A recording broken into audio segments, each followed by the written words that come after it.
Hey, Chris Lipe here, talking about how to hone that big, beefy, confident middle mix. I'm not talking about the screeching highs of the 80s, and I'm not talking about chest voice. I'm talking about that down on the upside era Cornell or that Chris Stapleton upper end of his twangy chest. I'm talking about that sound. A lot of times, that's the kind of sound that we're going for. I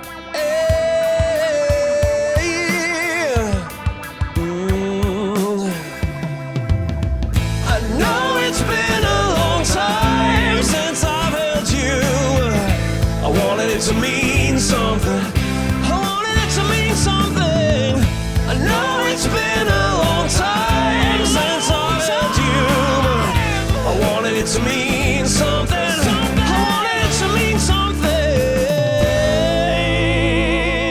We want these notes that are just out of reach of chest. For me, that's A4, B4, C5, C sharp 5. Definitely C sharp 5 is far outside the realms of normal chest. But we want these notes to share the confidence and the presence of our upper chest. And this is a huge challenge for people. They get real confidence in their primary chest resonance, and then when they go into these other notes, they just feel too weak, even if we are in mix. Now, practicing and honing this type of singing involves all sorts of things, not the least of which is a solid, fundamental understanding of support and resonance, vowel placement, all these things. If you're going to try to go do this stuff without an understanding of that, don't. Instead, join my free vocal course linked below, and I'll set you up to succeed when you try to tackle stuff like this. But once you have a solid understanding of those things, I'm going to focus on two key components that'll help us get to this level that we want to get to, beefy middle mix. And these two key components are coaxing and clever deception. Let me unpack that a little bit. Coaxing has to do with how we treat our voice. It has to do with the mindset that we go into singing a particular melody or short passage so that we can hone this sound. And clever deception it goes along with coaxing, and it has to do with how we present the notes in a particular phrase or melody. Now, you might be tempted to say, whoa, you're way overthinking this. Those guys just sing. I don't think I'm overthinking it. If you listen to isolated recordings from some of your favorite vocalists, if you really unpack how they sound in different notes, and then do some experimenting on your own, I feel that you will end up with the same conclusions I have. And it's worked. It's worked for me to develop this beefy middle mix. So what I'm going to do is I'm going to show you the isolated vocal from the little mini song you heard me do at the beginning of this lesson. And I'm going to unpack coaxing and clever deception to help you develop your middle mix. So I'm going to start with one note. I want you to listen to this one note. Time. It's an A. Now, when I just hit it, I was hitting it in mix, but I was hitting it thinly. Time! With some vibrato, it sounds very, very wimpy. Time! And that is okay. What we're going to do is we're going to take the opposite approach of what we think we would want to take when we are trying to get that confident sounding mix. What a normal singer, and I did for a long time, would do would be, okay, I want to be beefy and powerful up there. Time! And then they go for it. And to me, that's not the sound I want. I don't want that super aggressive A, right? Plus, I'm not going to be able to hold that whole line with that sound. And I'm not going to be able to do a whole song like that. Even if I'm doing it correctly, too much of a good thing is just make you tired. We don't want that sound anyway. So what I'm going to do is I'm going to pick a note in this whole line. No, it's been a long time since I've held you. Okay, so I'm going to pick time, which is that A. Time since And then I'm going to listen to... No, it's been a long time. Now, this was not arbitrary. This way of singing was not arbitrary. Time! I start with time. I get myself dialed in and get the sound that I want, working from a clean, wimpy sound, gradually adding compression and that false chord squeeze sound over the A. I'm going to practice it, just the one note. I'm going to practice it out of the context of the whole melody first, and then I'm going to surround it. And that's where clever deception comes in, and a little bit more coaxing. But right now, we're coaxing the note, our money note of our melody, into existence the way we want to sing it. Time, time, time. We're getting real familiar with our voice. Time, time, time. No. Time, time, time, time. Time. Let your voice break a little bit as you're dialing it in. Really think about it. What's it feel like? What's it sound like? What kind of vibe do you want?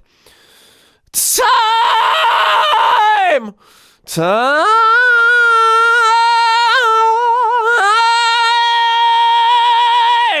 That's what I want. I want that gritty finish. I want it primarily smooth.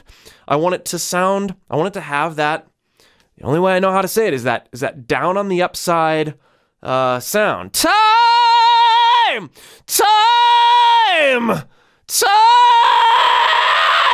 Time!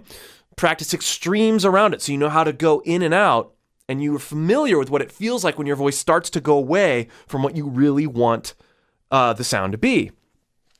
Time! Okay, so there's my note. I've coaxed my voice into doing exactly what I want it to do on that note. And there's all sorts of areas in this melody that I hit that note. Okay? So that's my anchor note. That's my gritty, somewhat gritty, middle mix, powerful, confident note. Now, I'm going to deceive myself, and at the same time, I'm going to deceive the listener. If you listen to this line again... No, it's been a long time since I've held you. Let's dissect it a lot, okay? No, it's been... No, that C. No! That's a pretty clean, wimpier, higher note, right? No, it's been... But been... that's the A again. That sounds... That's the same kind of quality as... Right? But this note... No, it's... No! That's a pretty clean mix. But because I've surrounded it with my money note, with my intentionally dialed in note... Been a long time. It's been time! Because I've done that, I've given myself permission to be freer, to be cleaner, and easier on myself with that first higher note. No, it's been. No, it's been.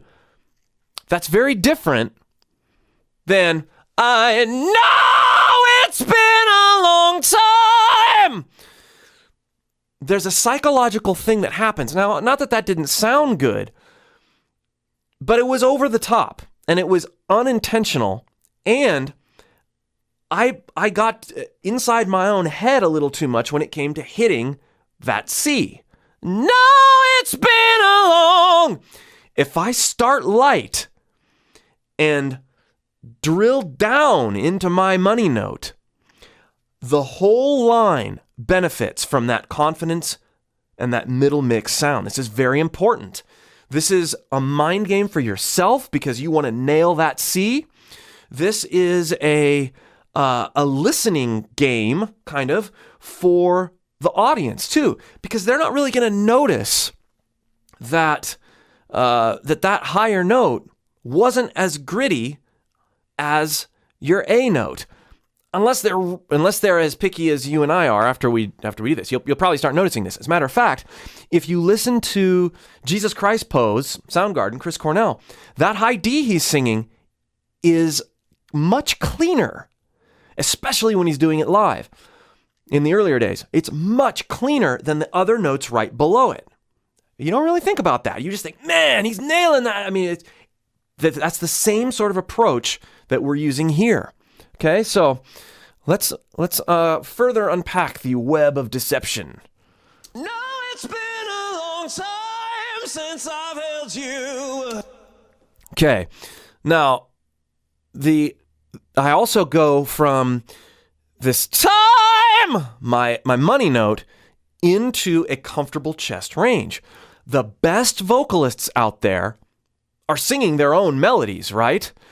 And they are working with their voice in a way that they understand it so well and can capitalize on what they do best. In this case, this happens to be my own melody. Time since I've held you.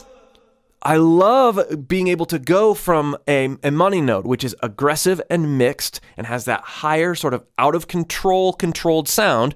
Time since I held you, to a compressed chest voice. Compression is gluing this phrase together. And I don't mean dynamic compression, I mean vocal compression. Although dynamic compression in the recording is certainly helping.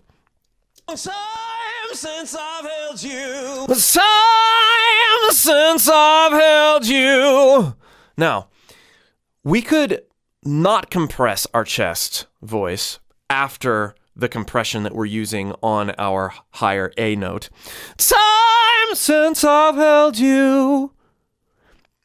It doesn't glue the phrase together. So a big part of what I'm driving home here is that we want to glue our phrases together, understand and dissect different areas of our range, intentionally choose the way we're going to hit notes, and then put it together. And then you get the kind of synergy and confident middle mix sound that you want to have. I guarantee you, every single time I go to record something or perform something, I approach melodies, whether it's my own melody or someone else's melody, exactly like this, piece by piece. How am I going to hit this note? How am I going to approach this? And even if I have to piece it together initially in my mind or when I'm practicing, this drill helps me perform all the way through with success. It gives me longevity, it gives me stamina, and it helps the phrasing and the notes to be delivered exactly how I want to communicate them. Let's listen on, and you can hear the different note qualities blended together. There's lots of different qualities happening, but when you listen to it as a whole, you hear one voice, and it is. I know it's been a long time since I've held you. I wanted it to mean something. I wanted it to mean something. There's that A again. I wanted it to mean something.